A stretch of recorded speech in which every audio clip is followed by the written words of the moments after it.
حامدا و مصلیا اما بعد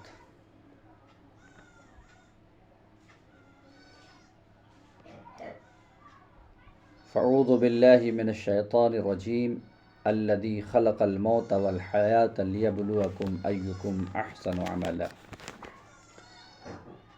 وهو العزیز الغفور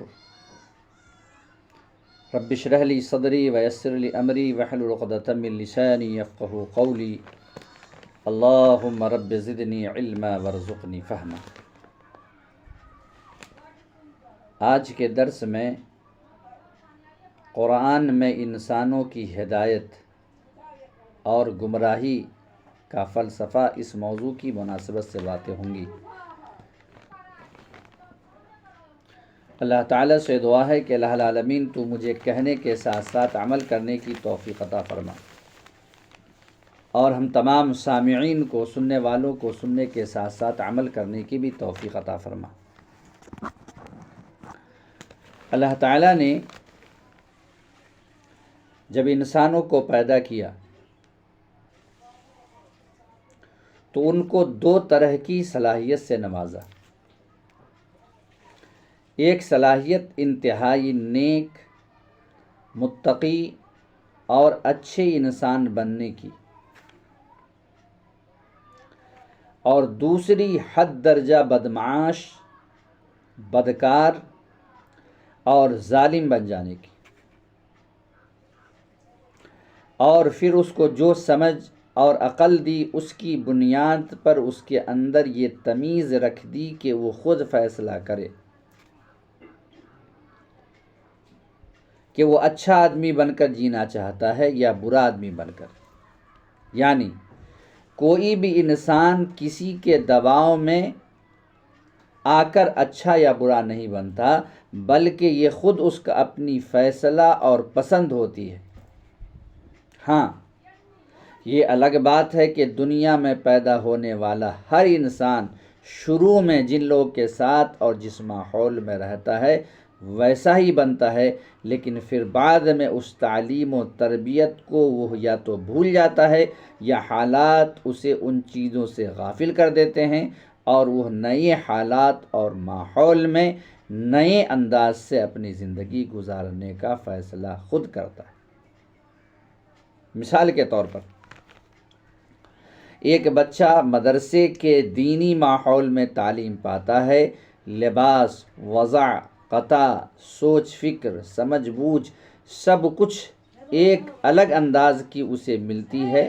مدرسے کی تعلیم مکمل کرتے کرتے جب اس کی عمر بڑھنے لگتی ہے تو اپنے آس پاس کے دوسرے لڑکوں کو دیکھتا ہے کہ وہ دنیاوی لحاظ سے اس سے زیادہ شاندار اور مزیدار زندگی گزار رہے ہیں۔ پھر جب وہ مدرسے کی تعلیم مکمل کر کے دنیا کے بازار میں داخل ہوتا ہے تو اسے محسوس ہوتا ہے کہ اس بازار میں اس کی تو کوئی قیمت ہی ہے ہی نہیں ہے۔ اس نے جو کچھ پڑھا لکھا وہ سب بیکار ہے۔ اب وہ ساری پرانی باتیں بھول کر نئے سرے سے دنیا کی شان و شوکت حاصل کرنے کے لیے دنیا والوں کی دیکھا دیکھی ان کے ہی جیسی کوششیں کرنے لگتا ہے، اور پھر ایک پکا دنیا دار انسان بن جاتا ہے۔ اس نئے آدمی کو دیکھ کر اندازہ ہی نہیں ہوتا ہے کہ اس کو کبھی دین و شریعت سے بھی کوئی رشتہ رہا تھا۔ اس کے برخلاف ایک ایسا بچہ جو جھگی جھونپڑی کی انتہائی پسماندہ فضا میں آنکھیں کھولتا ہے اور دیکھتا ہے کہ زندگی کس قدر گندی اور غلیظ ہے، حرام حلال اور پاک ناپاک سے بے خبر وہ ایک نالائق انسان بنتا چلا جاتا ہے۔ جھوٹ بولنا، چوری کرنا، چھین جھپٹ کرنا، دھوکہ دینا، لوٹ مار کرنا اس کی عادت اور ضرورت بن جاتی ہے۔ اس کی زندگی ایک مجرم کی زندگی بن جاتی ہے جس سے ساری دنیا نفرت کرتی ہے۔ انسانی سماج میں اسے کہیں بھی کوئی عزت اور وقت نہیں ملتی۔ پھر ایک دن وہ کسی مجلس میں ایک پیشہ ور واعظ کا بیان سنتا ہے۔ اخلاق عالیہ، نیکی اور صالحیت کی باتیں اس کو معلوم ہوتی ہے۔ پیارے نبی صلی اللہ علیہ وسلم کی پاک زندگی کا بیان سن کر اس کا دل اثر قبول کرتا ہے اور اس کے اندر ایک نیا انسان جاگتا ہے کہ یہ گندی زندگی چھوڑ کر اچھا انسان بننے کی کوشش کرنی چاہیے۔ پھر وہ اپنی کوشش سے رفتہ رفتہ نیکی اور اچھائی کی باتیں سننا اور سیکھنا شروع کر دیتا ہے۔ محنت و مشقت سے پڑھنا لکھنا سیکھ لیتا ہے اور ایک مدت کے بعد ایک نہایت اعلیٰ اخلاق مند، نیک اور صالح انسان بن جاتا ہے۔ یہ دونوں باتیں ہر انسان اپنی زندگی کے رات دن کی گردش میں ہر جگہ دیکھ سکتا، سمجھ سکتا اور محسوس کر سکتا ہے۔ سورہ شمس کی آیت میں یہ بات سمجھائی گئی ہے کہ اللہ تعالیٰ نے ہر انسان کے اندر نیک اور برے بننے کی دونوں کی طرح کی صلاحیت پیدا کی ہے۔ کوئی اچھی صحبت میں رہ کر بھی اچھا نہیں بنتا ہے اور کوئی کیچڑ میں پیدا ہو کر بھی اچھائی کی بلندیوں تک پہنچ جاتا ہے، جیسا کہ سورہ شمس آیت نمبر 7 تا 10 میں اللہ تعالیٰ نے کہا، اور نفس انسانی کی اور اس ذات کی قسم جس نے اسے ہموار کیا، پھر اس کی بدی اور اس کی پرہیزگاری اس پر الہام کر دی، یقیناً فلاح پا گیا وہ جس نے نفس کا تزکیہ کیا، اور نامراد ہو گیا وہ جس نے اس کو دبا دیا۔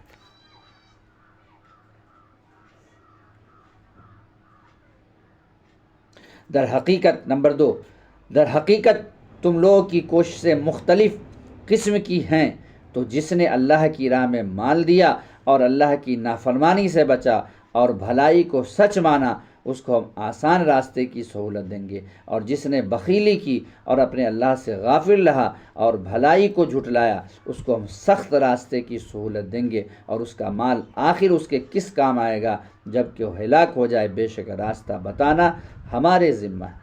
سورہ لیل آیت نمبر 3 تا 12۔ اوپر جو باتیں آئیں وہ کیسے ہوتی ان کی تفصیل سورۃ اللیل کی ان آیتوں میں بتائی جا رہی ہے۔ اللہ تعالیٰ فرما رہا ہے کہ تم لوگوں کی کوششیں الگ الگ طرح کی ہوتی ہیں۔ جو آدمی دنیا میں مالدار، سرمایہ دار اور دولت مند بن جاتا ہے، پھر بھی اس کے اندر ایک نیکی اس کو نیک بننے پر آمادہ کرتی ہے، تو اللہ تعالیٰ اس کا نیک بننا آسان بنا دیتا ہے۔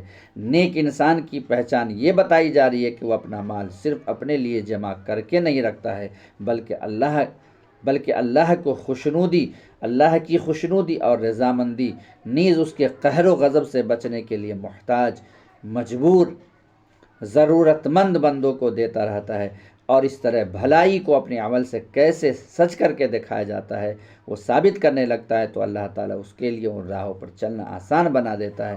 پھر شیطان ہزار کوششوں کے باوجود بھی اس کو گمراہ نہیں کر پاتا ہے اور نیکی کے کاموں سے اسے روک نہیں سکتا، کیونکہ اس آدمی کو اللہ تعالیٰ کی مدد اور ہدایت میسر ہوتی ہے۔ اس کے برخلاف دوسرا آدمی مالدار، سرمایہ دار اور دولت مند بننے کے بعد دل کی تنگی کا شکار بن جاتا ہے۔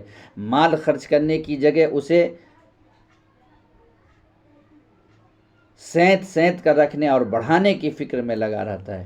دنیا کی رنگ للیوں کی اللہ کو بھلا رہتا ہے، اس کو نہ اللہ کی یاد آتی ہے، نہ اس کی خوشنودی کی فکر ہوتی ہے، اور نہ ہی اس کے قہر و غضب سے وہ ڈرتا ہے۔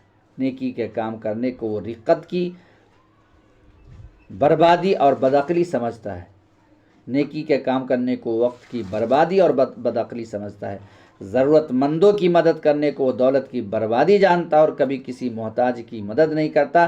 شیطان اس کو بالکل ڈھیٹ بنا دیتا ہے، تو پھر اللہ اس انسان کو ایسی زندگی گزارنا ہی آسان بنا دیتا ہے، اور وہ نیکی کے راستے پر چلنے والے تمام لوگوں کو بدعقل اور بیوقوف سمجھنے لگتا ہے۔ خلاصہ ان باتوں کا یہ ہوا کہ انسان کا اچھا یا برا بننا اس لیے نہیں ہے کہ اللہ نے اس کو اس کے لیے مجبور کر دیا ہے، بلکہ دونوں راستوں پر چلنا انسان کا اپنا ارادہ اور فیصلہ ہوتا ہے، اور اس کے اسی ارادے اور فیصلے کی بنیاد پر اس کے ساتھ دنیا کی زندگی کے نتیجے میں آخرت کی زندگی کا فیصلہ ہوگا۔ جو آدمی اللہ کی فرما برداری کرتا ہوا دنیا سے رخصت ہوا وہ جنت کا حقدار بنے گا، اور جس نے دنیا کی زندگی اللہ کی نافرمانی اور بغاوت کرتے ہوئے اور شیطان کی پیروی کرتے ہوئے گزاری، وہ جہنم کی آگ میں ہمیشہ ہمیشہ جلایا جاتا رہے۔ نمبر 3، اور زبور میں ہم نصیحت کے بعد یہ لکھ چکے ہیں کہ زمین کے وارث ہمارے نیک بندے ہوں گے۔ سورہ بنی اسرائیل آیت نمبر 105۔ اس آیت میں اللہ تعالیٰ ایک اور خوشخبری دے رہا ہے کہ اللہ تعالیٰ چاہتا ہے کہ اس زمین کے وارث، حاکم اور مالک و مختار اس کے نیک بندے بنیں گے۔ خلافت ختم ہونے کے بعد اسلامی دنیا میں بادشاہت کا دور شروع ہوا۔ جتنے بھی بادشاہ بنے وہ خلفائے راشدین کی طرح متقی، پارسا اور پرہیزگار نہیں،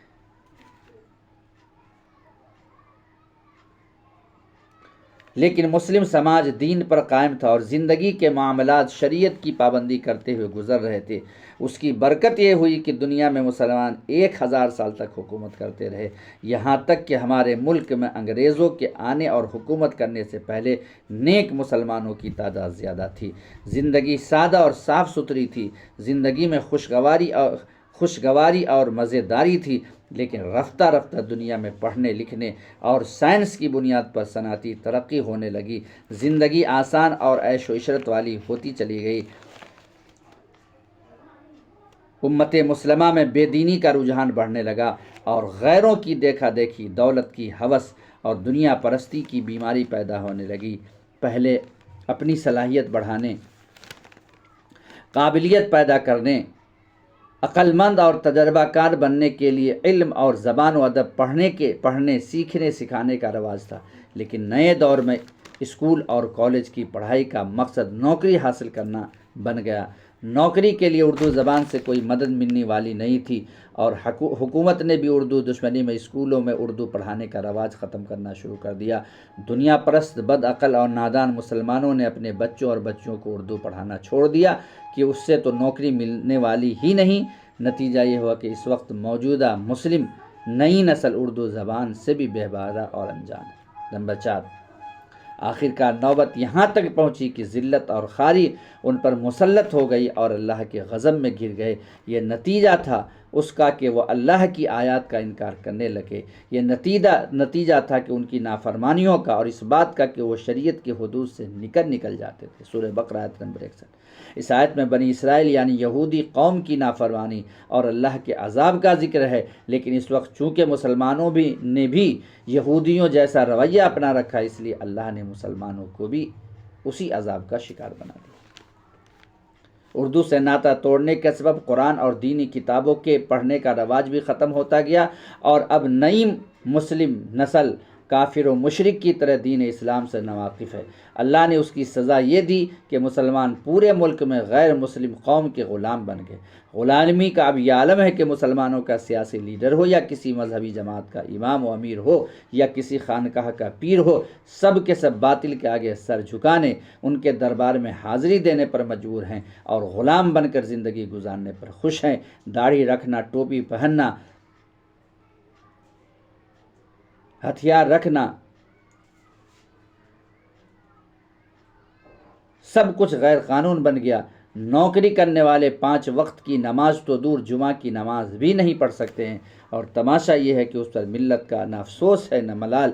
مسلمانوں کے ہر طبقے اور فرقے کے مذہبی رہنما سماج میں پھیلنے والی ہر طرح کی برائی پر خاموش تماشائی بنے رہے، برائی کو روکنے اور مٹانے کی کوئی کوشش نہیں کی۔ ہندوستانی مسلمانوں میں بہت بڑی تعداد سنی العقیدہ مسلمانوں کی ان کی پہچان یہ بن گئی ہے کہ بزرگوں کے مزاروں کے پجاری بن گئے۔ آپ صلی اللہ علیہ وسلم کو انہوں نے یہ کہہ کر اللہ بنا دیا کہ اب اللہ کے پاس کچھ نہیں ہے، اللہ نے سب کچھ اپنے حبیب اور محبوب نبی کے حوالے کر دیا ہے۔ آپ صلی اللہ علیہ وسلم کے نمائندے بڑے پیر یعنی شیخ عبد القادر جیلانی رحمہ اللہ ہے، اور ملک کے سارے بزرگان دین بڑے پیر کے ماتحت ہے۔ اب انسانوں کی قسمت بنانا اور بگاڑنا اللہ کے نہیں، انہی بزرگوں کے اختیار میں۔ یہ عقیدہ مشرکانہ تھا۔ نیک اور صالح سنی العقیدہ مسلمان بھی اس کی مخالفت کرتے تھے۔ مزار پرستی، بزرگوں کے وسیلے سے دعا مانگنا، قرآن خوانی، فاتحہ، میلاد وغیرہ کی زبردست مخالفت کرنا،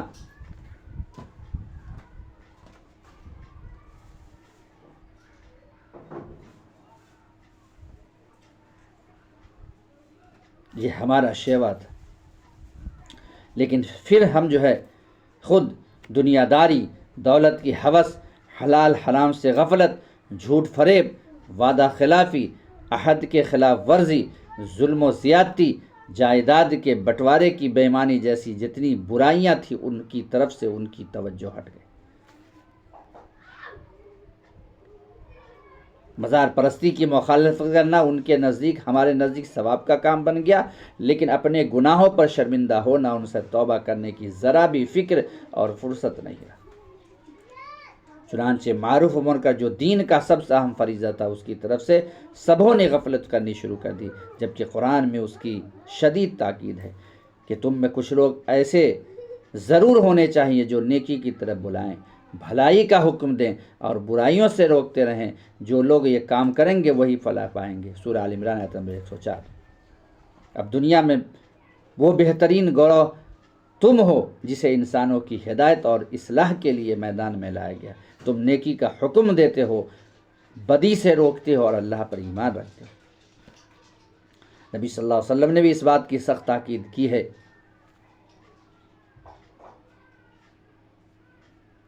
حضرت ابو سعید خدری رضی اللہ تعالیٰ عنہ سے روایت ہے کہ آپ صلی اللہ علیہ وسلم نے فرمایا کہ تم میں سے جو آدمی کسی برائی کو دیکھے تو اسے ہاتھ سے بدل دے، اگر یہ نہ کر سکے تو زبان سے بدل دے، اور اگر یہ بھی نہ کر سکے تو دل سے بدل دے، اور یہ سب سے کمزور ایمان۔ سننے صحیح۔ حضرت جریر بن عبداللہ رضی اللہ عنہ کا بیان ہے کہ انہوں نے آپ صلی اللہ علیہ وسلم کو فرماتے ہوئے سنا کہ کسی قوم کا کوئی آدمی ان کے درمیان گناہ کرتا ہو اور اسے روکنے کی طاقت رکھنے کے باوجود نہ روکے تو اللہ تعالیٰ ان کی موت سے پہلے ان کو عذاب میں مبتلا کر دے۔ سنن ابی داؤد۔ حضرت حذیفہ رضی اللہ تعالیٰ عنہ سے روایت ہے کہ آپ صلی اللہ علیہ وسلم نے فرمایا، اس ذات کی قسم جس کے قبضے میں میری جان ہے، تم ضرور نیک باتوں کا حکم دیتے رہنا اور بری باتوں سے روکتے رہنا، ورنہ قریب ہے کہ اللہ تعالیٰ تم پر عذاب مسلط کر دے گا، پھر تم دعا کرو گے مگر تمہاری دعا قبول نہیں ہوگی۔ تمام باتوں کو بیان کر کے یہ سمجھانا مقصود ہے کہ قرآن و سنت کا انکار کرنے کی وجہ سے مسلمانوں کی تباہی، بربادی، ناکامی، رسوائی، بے عزتی اور غلامی کا انجام کا سامنا ہے، لیکن کسی کو نہ اس کی فکر ہے نہ اس سے نجات پانے کا ارادہ ہے۔ سب کو فکر صرف اس کی ہے کہ مسلمانوں کو خوشحال کیسے بنایا جائے اور عیش و عشرت کی زندگی گزارنے کے مواقع کیسے پیدا کیے جائیں۔ تو آج کے درس میں قرآن میں انسانوں کی ہدایت اور گمراہی کا فلسفہ کے موضوع کی مناسبت سے کچھ باتیں ہوئیں۔ اللہ تعالیٰ سے دعا ہے کہ اللہ العالمین تو ہمیں کتاب و سنت کی روشنی میں اپنی زندگی گزارنے کی توفیق عطا فرما، اسی دعوت کو عام کرنے کی توفیق عطا فرما۔ تقبل یا رب العالمین۔ سبحانک اللہم بحمدک، اشہد ان لا الہ الا انت، استغفرک و اتوب الیک۔